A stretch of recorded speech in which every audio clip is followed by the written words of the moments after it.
السلام علیکم۔ بسم اللہ الرحمن الرحیم۔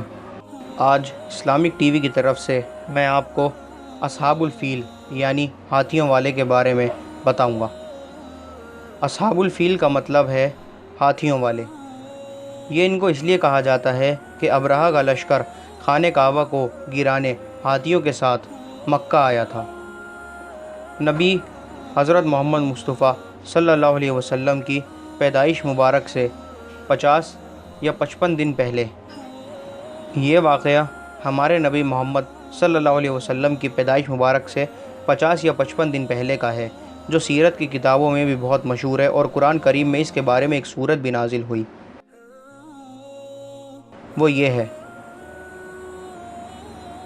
واقعہ کچھ اس طرح ہے کہ یمن کا حاکم جس کا نام ابرہہ تھا، جب اس نے دیکھا کہ تمام عرب کے لوگ کعبے کے حج کے لیے مکہ مکرمہ جاتے ہیں اور خانہ کعبہ کا طواف کرتے ہیں، تو اس نے چاہا کہ اپنے عیسائی مذہب کے نام پر ایسا عالیشان عمارت بناؤں جو انتہائی خوبصورت ہو، تاکہ عرب کے لوگ اس سادے سے کعبے کو چھوڑ کر اس عالیشان اور خوبصورت عمارت کا طواف کریں اور سب لوگ اسی کی عبادت کریں۔ اس لیے اس نے یمن کی راجدھانی صنعا میں ایک بہت ہی خوبصورت گرجا گھر بنوایا۔ لوگ اس گرجا گھر کے پاس خوب عبادت کرنے لگے اور اپنے حاکم کو پوجنے لگے۔ عرب میں جب یہ خبر مشہور ہوئی تو قبیلہ کنان کے کچھ شخص یمن گئے اور وہاں جا کر اس چرچ کے سامنے ایک بھڑکیلی آگ جلائی، جس کی وجہ سے ہوا کی مدد سے کوئی چنگاری اس گرجا گھر میں جا پہنچی، جس کی وجہ سے گرجا گھر جل کر خاک ہو گیا۔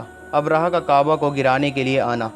ابرہہ نے غصے میں آ کر قسم کھائی کہ خانہ کعبہ کو گرا کر دم لے گا۔ اسی ارادے سے مکہ کی طرف فوج لے کر گیا۔ راستے میں جس قبیلے نے اس کے روکنے کی کوشش کی، اس کو ختم کرتے ہوئے آگے بڑھتا رہا، یہاں تک کہ مکہ مکرمہ پہنچ گیا۔ ابرہہ کا لشکر بہت بڑا تھا، اس کے اندر گھوڑے، اونٹ اور سب سے مشہور اس لشکر میں ہاتھی بھی ساتھ تھے۔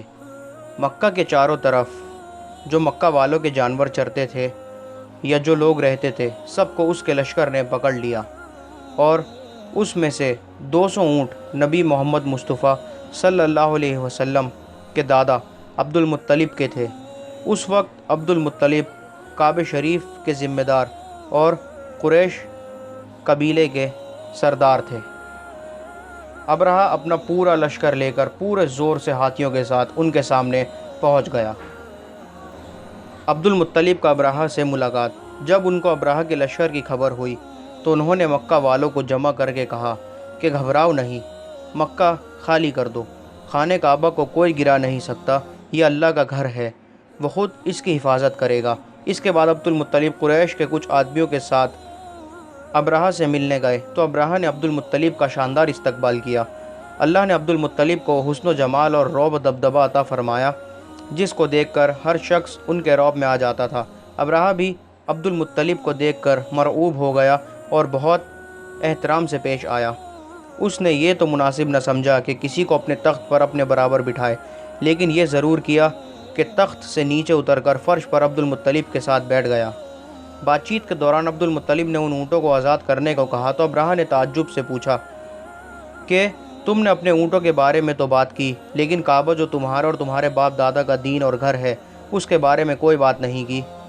عبد المطلب نے کہا کہ میں اونٹوں کا مالک ہوں اور کعبے کا مالک خود وہ ہے، یعنی خدا، وہ خود اس گھر کو گرانے سے بچائے گا۔ ابرہہ نے تھوڑی دیر خاموشی کے بعد سارے اونٹ واپس کر دیے۔ عبد المطلب اپنے اونٹ واپس لے کر آئے اور قریش کو حکم دیا کہ مکہ خالی کر دیں، اور کچھ آدمیوں کو لے کر خانہ کعبہ کے دروازے پر گڑ گڑا کے دعا مانگنے لگے۔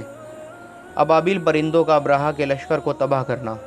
عبد المطلب دعا سے فارغ ہو کر اپنے ساتھیوں اور لوگوں کے ساتھ پہاڑ پر چڑھ گئے اور ابرہہ اپنا لشکر لے کر کعبے کو گرانے آگے بڑھا۔ اچانک خدا کے حکم سے چھوٹے چھوٹے پرندوں کے جھنڈ نظر آنے لگے۔ ہر ایک کی چونچ اور پنجوں میں چھوٹی چھوٹی کنکریاں تھیں، جو اچانک لشکر اور فوج پر برسنے لگیں۔ خدا کی قدرت سے وہ کنکریاں گولی کا دم رکھتی تھیں، وہ سر پر گرتی تھیں اور جسم کو چیرتی ہوئی نیچے نکل جاتی تھیں، اور جس پر گرتی تھیں وہ اسی وقت ختم ہو جاتا تھا۔ وہ آگ بن کے گولی بارود بن کے ان لوگوں پر برسے اور جہاں پر گرے وہاں تباہی مچا دی۔ خدا نے اپنے گھر کی حفاظت خود کی۔ ان پرندوں نے کعبہ شریف کا اس وقت طواف بھی کیا۔ اسی طرح ابرہہ کا پورا لشکر تباہ اور برباد ہوا اور ابرہہ کے بدن پر چیچک کے دانے نکل آئے۔ اس کا پورا بدن سڑ گیا، بدن سے خون اور پیپ بہنے لگا، ایک کے بعد ایک اس کے جسم کا حصہ کٹ کٹ کر گرتا جاتا تھا۔ آخر کار اس کا سینہ پھٹ پڑا اور دل باہر نکل آیا اور اس کا خاتمہ ہو گیا۔ جب سبھی مر گئے تو اللہ نے ایک سیلاب بھیجا جو سبھی کو بہت دور بہا کر دریا میں لے گیا۔ آمین۔ السلام علیکم۔